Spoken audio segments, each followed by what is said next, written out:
Bonjour, c'est Damien.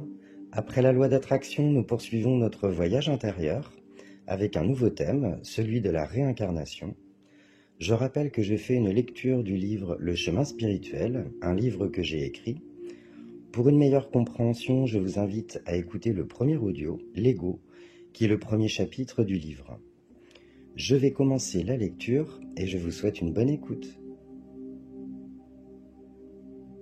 Le chemin spirituel a pour but de nous faire remonter vers la source de toute vie, de nous reconnecter à la lumière, à l'amour et à cette connaissance qui est en nous. C'est pourquoi la plupart d'entre nous utilisent la réincarnation pour compléter le voyage de leur âme. Nous avons donc vécu un certain nombre de vies avant celle-ci, et nous avons tous pris des chemins différents. Mais que venons-nous faire sur Terre ? La Terre est une école de vie qui permet à l'âme de revenir sur le plan physique afin de poursuivre son travail d'évolution. Chaque incarnation constitue en quelque sorte la récapitulation de l'expérience accumulée des vies passées, la reprise d'anciennes obligations et relations. Elle offre l'opportunité de réparer certaines erreurs pour progresser en conscience, en ravivant certaines mémoires pour s'en libérer et aussi révéler tout notre potentiel. C'est en fait l'occasion qui nous est donnée de résoudre un problème qui jusqu'à présent, que ce soit dans notre vie actuelle ou dans les précédentes, n'était pas résolu. La réincarnation représente les vies et les morts successives des différentes incarnations de l'âme, laquelle contient les mémoires de ses vies passées. L'âme s'incarne sur ce plan terrestre avec un certain bagage constitué de ses acquis, qui s'enrichira des comportements qu'aura l'être incarné pendant tout son voyage. Dans l'une de ces vies, l'âme a pu expérimenter le bien comme le mal, toujours dans le but de comprendre et d'évoluer, car ce que l'on est physiquement n'est qu'un rôle à jouer. C'est une manière pour l'âme d'intégrer plusieurs points de vue. En fait, l'âme veut tout simplement connaître plusieurs existences et vivre diverses expériences pour agrandir ses connaissances et acquérir une maturité spirituelle supérieure, cela lui permettant de s'élever à des plans supérieurs dans le monde spirituel. Il est normal de ne pas se souvenir de nos vies antérieures, sinon nous ne pourrions pas avancer sereinement dans cette vie. Nous en avons plutôt des réminiscences, ce sont ces mémoires présentes dans notre inconscient. De l'autre côté du voile, sur un certain plan, nous nous rappelons toutes nos existences antérieures. Lorsque nous avons encore des expériences à vivre pour notre évolution, nous souhaitons donc nous réincarner. Au cours de notre étude de vie, de l'autre côté, nous avons pu prendre conscience de ce que nous avons appris, de ce qu'il nous reste à apprendre. Nous avons avant tout la mission bien spécifique de reconnaître notre lumière pour l'incarner dans la matière. Et chaque âme, pour y parvenir, va planifier les expériences qu'elle doit vivre avant de s'incarner. Elle crée en quelque sorte un modèle qu'elle devra suivre dans la dimension physique. En fait, notre âme veut prendre une direction qui fait sens pour son but élevé et va choisir de vivre telle ou telle expérience en lien avec celle vécue dans les vies précédentes pour se former et trouver son équilibre.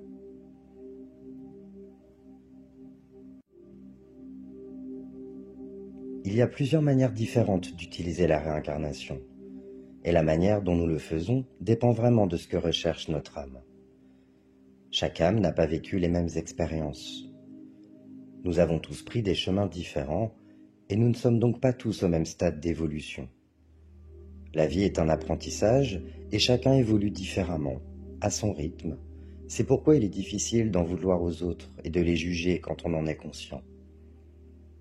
Chacun vit ses expériences, et chaque circonstance de vie nous offre tout simplement la possibilité d'évoluer. Peu importe ce que disent ou font les autres, l'important est que vous soyez en accord avec vous-même, toujours, en ayant ce sentiment profond d'être intègre, honnête avec vous-même. C'est là que vous êtes en pleine lumière. C'est ce choix qu'il nous est demandé de faire tout au long de notre vie. Se positionner en fonction de ce qui nous semble juste, à chaque instant, sachant que ce qui est juste aujourd'hui ne le sera peut-être plus demain. Peu importe les choix que nous faisons, tout a un sens pour mieux expanser notre conscience. Il n'y a pas d'erreur dans notre vie, nous sommes toujours à la bonne place, parce que toutes nos expériences sont vécues en fonction de ce que nous devons comprendre pour évoluer. Rien n'est bon, rien n'est mauvais. Tout n'est qu'expérience. Comprendre et intégrer cela apporte le détachement nécessaire pour vivre sa vie du mieux qu'on peut, en profitant pleinement de l'instant présent, sachant que c'est le seul que nous possédons réellement. La vie est mouvement, tout passe, tout change, c'est une loi inéluctable. La joie succède à la peine. Les saisons de la vie s'enchaînent dans un cycle immuable. La vie est une grande expérience où chaque jour est différent de la veille et sera différent du lendemain, parce que nous n'aurons pas la même façon de percevoir notre journée, la même façon d'aimer, la même façon d'être dans la joie, dans l'acceptation ou dans la colère. Tout est juste, même si parfois nous avons l'impression de sombrer, de ne pas être en accord avec nous-mêmes et avec les autres. C'est une question de positionnement dans la conscience. Dans les moments difficiles, c'est à nous de continuer de travailler notre force intérieure, la confiance, la sérénité, le discernement, l'amour. Il est très important de nous y rattacher, de cultiver l'espoir et la foi en toutes circonstances, même si, et surtout si nous vivons des situations difficiles.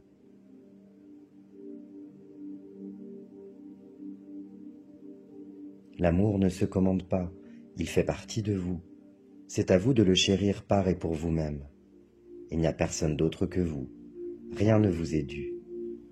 Tout vous revient si vous allez le chercher en vous. Comprenez que rien ni personne ne pourra guérir vos blessures. La douleur est un enseignement, car elle vous permet de revenir vers vous, de vous réfugier dans vos propres bras. Il n'y a que vous qui pouvez panser les plaies. L'autre n'est que le médiateur.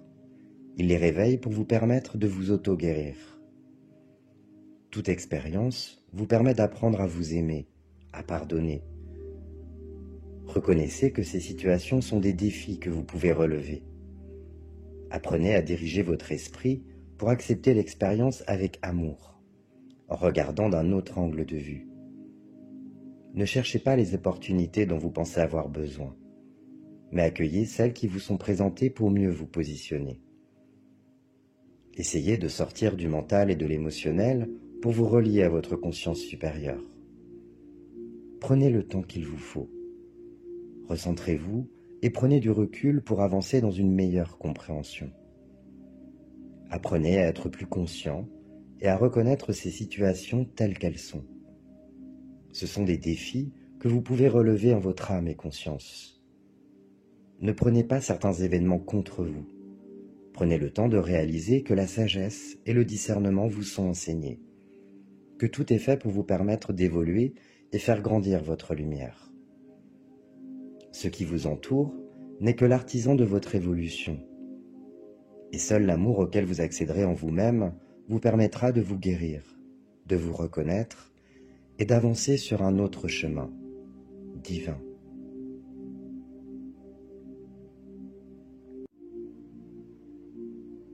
La vie est un apprentissage. Toutes les expériences que nous vivons sur Terre nous permettent de développer notre sagesse intérieure et nous invitent à expanser notre conscience pour une meilleure compréhension des choses. Chaque situation que nous rencontrons nous permet d'évoluer. Rien n'est fait pour nous punir. Tout est une question de vision intérieure, de point de vue. C'est à nous de le comprendre et d'avancer en nous élevant dans un autre niveau de conscience. Chaque épreuve, que l'on peut voir comme un défi pour l'âme, représente un défi que nous devons dépasser afin d'évoluer sur notre chemin de vie. Lors de situations difficiles, demandez-vous toujours ce que cette situation peut vous apprendre, au lieu de vous y opposer. Vous comprendrez alors que n'importe quel événement comporte une opportunité d'apprentissage. Dans la tourmente, il est parfois difficile de se détacher du mental et d'avoir la réponse. Mais tôt ou tard, nous comprenons toujours pourquoi chaque chapitre était nécessaire à notre évolution. Lorsque vous aurez la réponse, vous saurez que vous êtes sur le chemin de l'évolution, et à ce moment-là, vous pouvez ressentir cet amour par rapport à ce que l'autre a pu déclencher en vous, puisqu'il vous a aidé à vous dépasser et à aller plus loin sur votre chemin spirituel.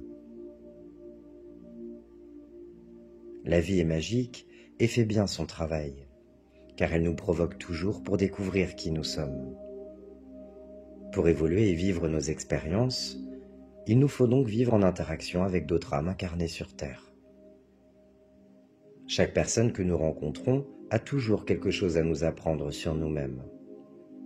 Il faut essayer de comprendre que l'autre est l'artisan de notre évolution, que celui qui nous fait souffrir n'est que le miroir de ce que nous devons comprendre et dépasser, que toutes nos relations n'ont qu'un seul but, ouvrir cette porte qui mène à la conscience de notre moi divin. C'est un état de conscience qui est avant tout une question de ressenti et de positionnement intérieur. Je perçois la lumière en moi et aussi à travers vous. Tout est une question de vibration et de ressenti profond. Nous nous jugeons souvent les uns les autres, alors n'oublions pas que derrière chaque comportement qui nous irrite, il y a une opportunité de transmuter nos pensées et nos émotions en une énergie positive. C'est en restant dans une ouverture de cœur et dans cette disposition à pardonner, à accepter et à accueillir que nous pouvons avancer plus sereinement sur notre chemin de vie. Ce qui n'empêche évidemment pas de mettre des limites en ressentant cet amour par et pour soi-même. Tout ce qui arrive dans notre vie est juste, tout devait être vécu, tout devait nous arriver parce que c'est ce qui fait grandir. Toutes les expériences ont leur importance et participent à notre élévation, même les plus difficiles. Il faut comprendre qu'il n'y a en fait rien d'inférieur, que tout participe à l'élévation, à la transformation. C'est ce qui fait que nous pouvons passer dans un autre niveau de conscience et nous projeter plus loin sur notre chemin d'âme.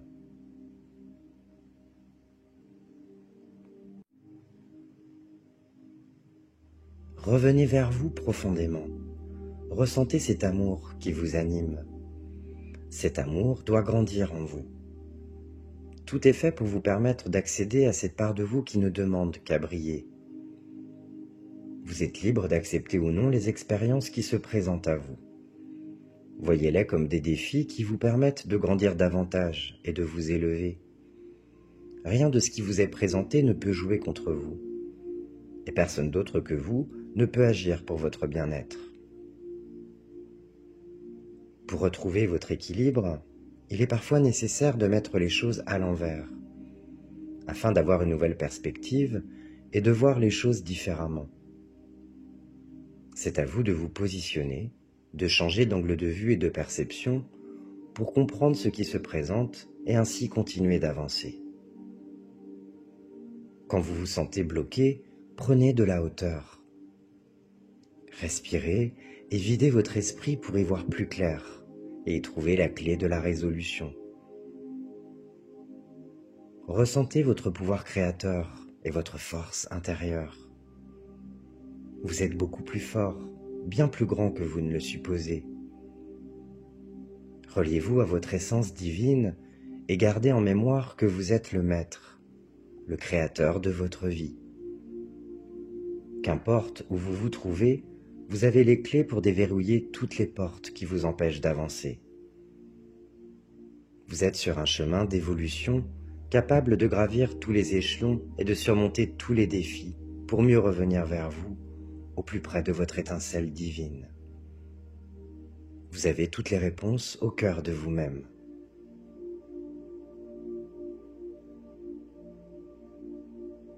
Pour quelles raisons certaines personnes qui avancent sur un chemin spirituel ont-elles l'impression qu'elles font peur aux personnes qui sont autour d'elles et pourquoi perdent-elles ainsi des amis? Il faut comprendre que lorsque nous empruntons le chemin spirituel, quand nous nous dirigeons vers cette ouverture à l'amour divin et à l'unité, nous passons dans un autre état de conscience. Nous n'avons plus la même fréquence vibratoire. Il peut alors y avoir une incompréhension et de la peur pour des personnes qui ne sont pas prêtes à prendre ce chemin.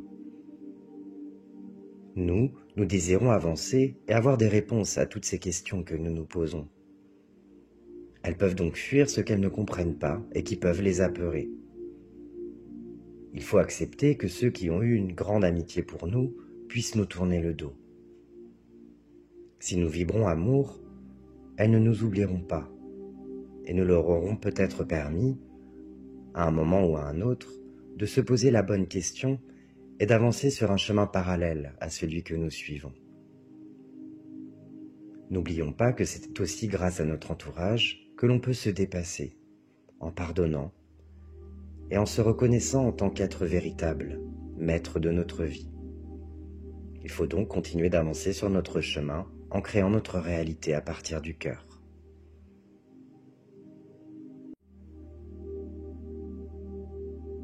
Tout ce que nous expérimentons nous permet d'évoluer.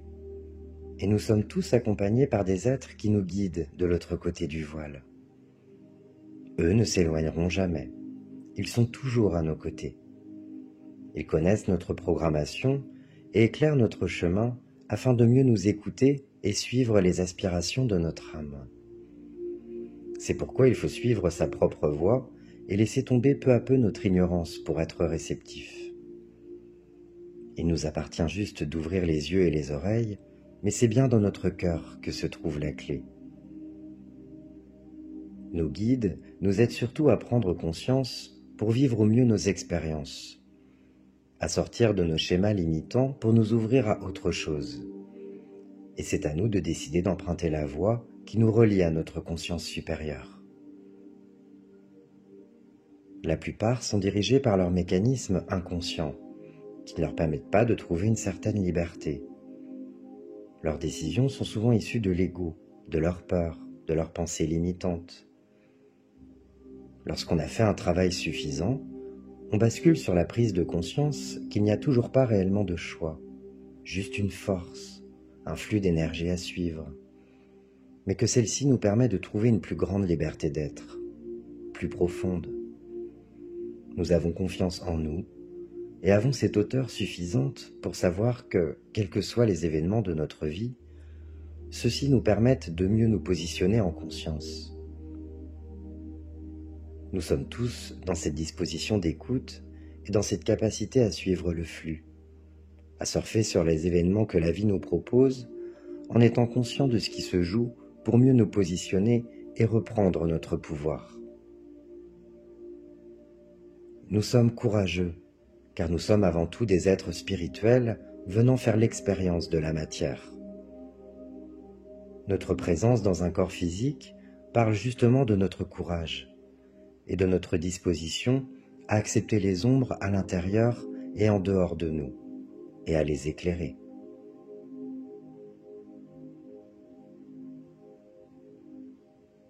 La lecture du chapitre « La réincarnation » est terminée. Je vous dis à très bientôt. Prenez soin de vous.